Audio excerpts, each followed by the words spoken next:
Inona ny politika narenana ny Madagasikara fanontaniana io ihany koa no lohahevitra izay niraisin'ny fikambanana Alefa Madagasikara nandritra ny dinika izay nikarakarain'izy ireo tetsy amin'ny hôtel Lanosy androany.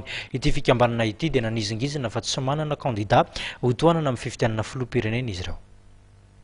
Tsy manohana kandida amin'ny fifidianana filoham-pirenena ny fikambanana Alefa Madagasikara, hoy ny ambaram-pikambana ao aminy. Fa kosa mahatsiaro manana andraikitra eo amin'ny fampandrosoana ny firenena, indrindra eo amin'ny lafin'ny fitantanana sy ny fampandrosoana ny fiainam-pirenena. Nambarany ary fa efa maro ireo ezaka natao mba hialana amin'izao toetra raha izao, saingy tsy misy vokany.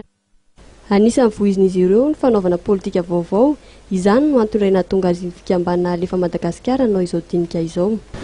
Tsikaritra fa matoa latsaka ambany amin'izao ny firenena, eo ny fahantrana tsy fampandrosoana fa fahitana azy dia fomba fanaovana politika eto Madagasikara mihitsy misy problème.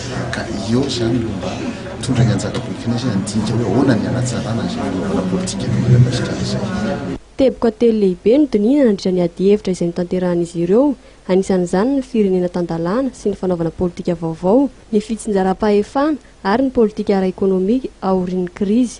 Ho an'ireo mpikambana amin'ny Alefa Madagasikara dia tsapan'izy ireo fa ny fanaovana politika eto amintsika no antony mahatonga izao fitonganana izao, ka mila fanarinana araka izany. Marina fa efa tamin'ny taona 2024 ny forona ny fikambanana ary miara-miasa amin'ireo atoko politika maro sy ireo mpikambana hafa izay tsy manao politika. Tanjon'ny fikambanana moa ny fanaovana politika madio, ny fahaiza-mitantana ary ny fampandrosoana maharitra.